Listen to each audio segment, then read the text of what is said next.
Who will step up when your parent with dementia needs care? In today's episode of Dementia Caregiver Support, we unpack why planning ahead and not making assumptions can prevent future caregiver burnout and family conflict. When a parent starts to show signs of cognitive decline, most families wait too long to start planning. In this episode with Jodi, who is the long-distance caregiver of her mother who lives in New York, we explore the hidden dangers of assuming someone else will step up and help, and why having proactive conversations with your siblings is essential. You'll hear faith-based guidance on navigating family roles, the importance of early diagnosis, and practical steps to start planning for long-term care long before the crisis forces your hand. If you have a parent with memory loss and are not sure about what to do next, this episode will help you take the first step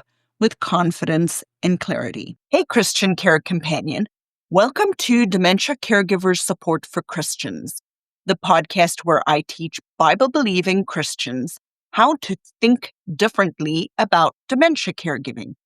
If you are a Christian spouse, the adult child, or a family member of a person living with dementia, and you want more clarity, less stress, and you want to provide better care, this podcast is for you. Here we will provide you with practical solutions, hope and encouragement, and all through a biblical lens. Today you will be getting another glimpse into an Ask the Dementia Coach monthly question and answer session. The registration for our March 27th session is now open. We keep these very small and intimate so each participant can get what they need during these live dementia caregiver support sessions. Family conflict is one of the biggest stressors in dementia caregiving, and caregivers like Jodi are ahead of the curve by addressing this issue early on. Are you going to register today and join us and get ahead of the curve like Jodi? If so, go to the website thinkdifferentdementia.com to register, look in our free resources, or click the link in the show notes below so that you can register for this free opportunity. Now let's go ahead and listen as I help Jodi unpack how to avoid family conflict and decrease drama in her dementia caregiving journey. Miss Jodi. Hi. I wanted to find out, which state are you in? I live in South Carolina. Okay. I'm in Florida, like I have mentioned, but my mother's in New York. Okay. And I think she does have the mild cognitive stuff going on. And my sister is the one that lives in New York. I guess when she does need a caretaker, my sister will be the one that will be the caretaker because she's closer. You are making an assumption. I'm hoping. Well, I understand you're hoping that, but unless you guys actually have that conversation, you cannot make that assumption. Because the only reason is because my mother has helped her out with her children. Right. It doesn't matter. It's an assumption. And with my mother's benefits all being in New York. Right. It's like, even if I wanted. It doesn't mean that your sister's going to step up and do it. All that it means is that all of those are questions you need to have answered. So what I would recommend you do, Miss Jodi, is maybe open up a conversation with your sister. And here's the conversation that I'd love for you to consider starting with. And that is, sometimes one of the kids has a better handle on the fact that something's going on than the other one. So sometimes it's the one that lives right there and sees everything. And sometimes it's the one that doesn't live there that hears the changes over the phone. Okay? So you have to have an open conversation with your sister that goes something like this. Hey, sis, I've noticed mom is having problems with this.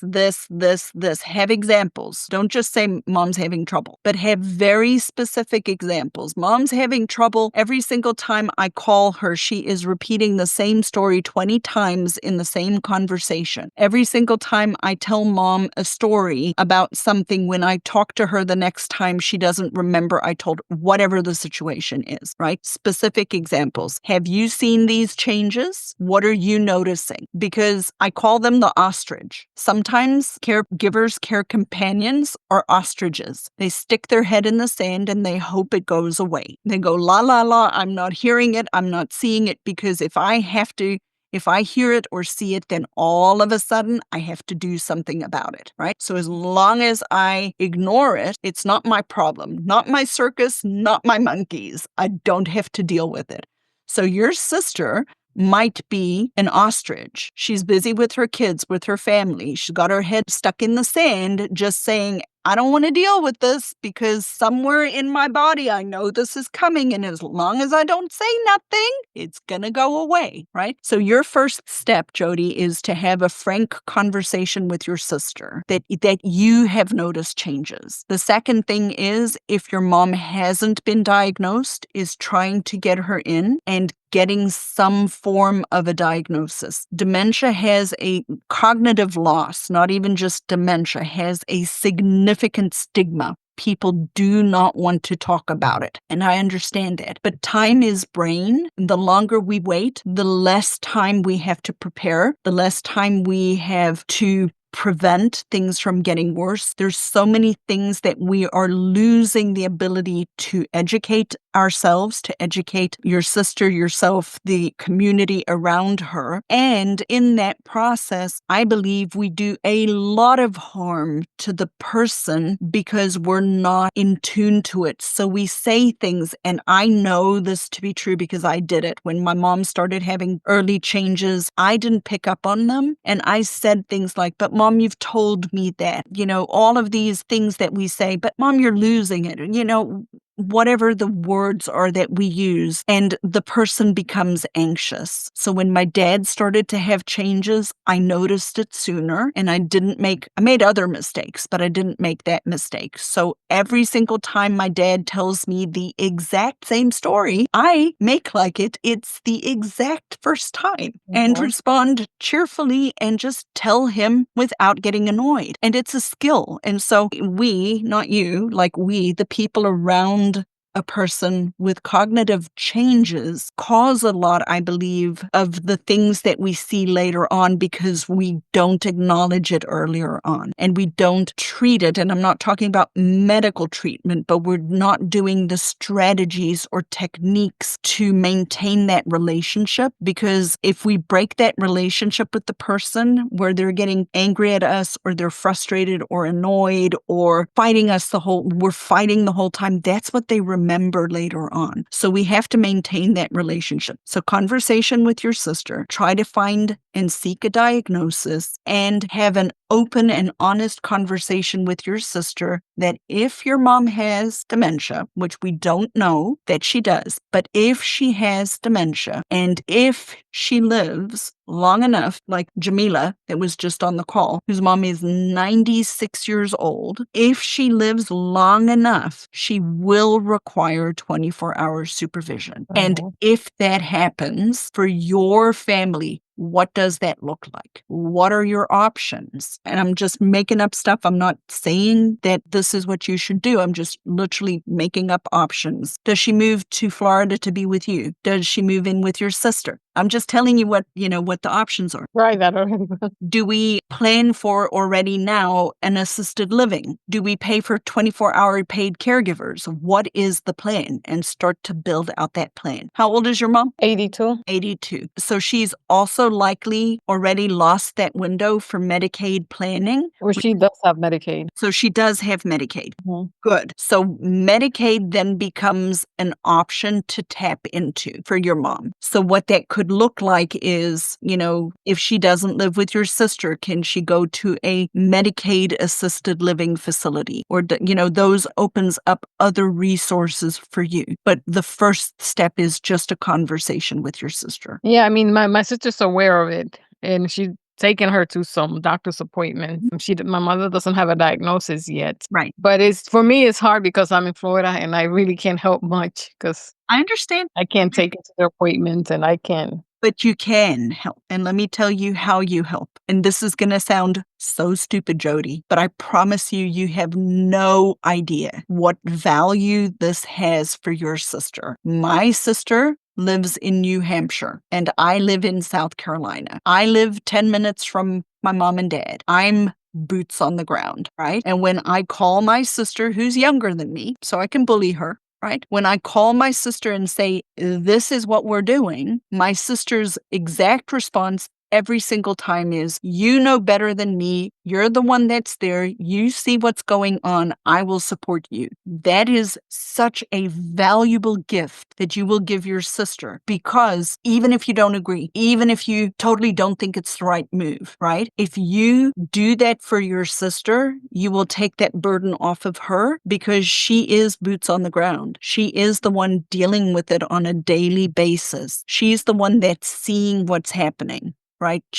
I'm not talking about the conversation about what our options are, right? That's a conversation for all of you. But if your sister says it's time that mom moves, then the way you support her is, you're the one there, you know what's happening. What do you need me to do to make it easier for mom to move? I support you. You will take so much burden off of her, because one of the biggest things that people tell me all the time, and if you go look at the podcast downloads, the family conflict, family drama, that is one of the hardest things for the family caregiver, who is the one who's the person providing the care. Yeah. So if you can be that sister that is supportive, even though you're not there, by telling her, that's a great idea. Thank you for doing that. I support you with that. And then coordinating with her every now and then and planning ahead and saying, hey, I have some paid time off I can take, right? I'm going to come up there. I'm going to hang with mom for 5 days. You go take a break. Coordinate that with your sister. Those are ways you can support her, and those are invaluable for her. Yeah. She's hoping I go down there soon. I'm like, when the winter's over, I can't deal with snow. Oh, no. Look, but what you could do, so a strategy you could employ is you already decide when you're coming and tell her the dates, because then she knows there's a break. Yeah. Okay. So what's one thing that you'll take from today? Just start planning ahead, which that's why I started to look and research, and that's how I came across you too, because that's what we're trying to do, is to plan ahead. Because I know dementia doesn't get better. It usually gets worse. So what are we going to do with her? She lives alone in an apartment in New York City. Right. She's not going to be safe for much longer. So we definitely need to plan. So I'll give you a sneak preview, Jodi. I'm actually getting ready in March to launch a founding group of families to plan through this. I think it's a ridiculous price. It's like going to be 8 weeks of actual planning this out, conversations like this on Zoom. And because it's the first one and because I want to get feedback, it's going to be $97. Oh, that is good. So if you're interested, I can put you on the list and let you know. I can even send you. I've got the dates already set up. I've got everything ready. I'm just launching it in March. Yeah, definitely. You can put me on. Okay, sounds good. Awesome. Thank you so much. Welcome so much. It was lovely meeting you. You too. I like the Christian aspect of it too, of your program. Thank you. That means a lot to me. Oh, yeah, I'm Christian myself. How So. did you find me? I'm kind of curious because. You must have my email somehow, because I just happened to get an email from you. Well, I can't have your email unless you signed up for something. Maybe I did. I don't know. I have worked in memory care facilities. I am a nurse, and so I seen dementia firsthand and dealt with it firsthand. So I'm always doing research about dementia to in order to help patients. But when it hits home, it's hard. I know for sure. So awesome. All right. Well, thank you so much. You're welcome so much. Bye. People who are really benefiting from the community are the people who joined earlier on before they need it and that have been active and are participating in the community, because then they already know what questions to ask and they have a place to come, and they're not constantly wondering, what do I need to do? How do I need to do it? So people listening are interested in tapping into or learning about the community. I'd invite you to just go to the website, thinkdifferentdementia.com. There's a link for you to schedule a 20-minute call. There's no pressure. I'll serve you regardless of whether you join the community or not. But it is a way for you to take this relationship a little deeper, a little bit more hands-on support, because really the research also shows it's longitudinal support over time. Absolutely. Yeah. For sure. I would highly recommend Lizette. She's awesome. Tracy, I appreciate that endorsement. You are welcome. Thank you, everybody, for listening today. And as I try to remember, I don't always remember. May the Lord bless you and keep you, and come back and listen some more. I'm hoping to do more of these coaching style episodes on a Friday. So come back and check us out. And thank you for being here today.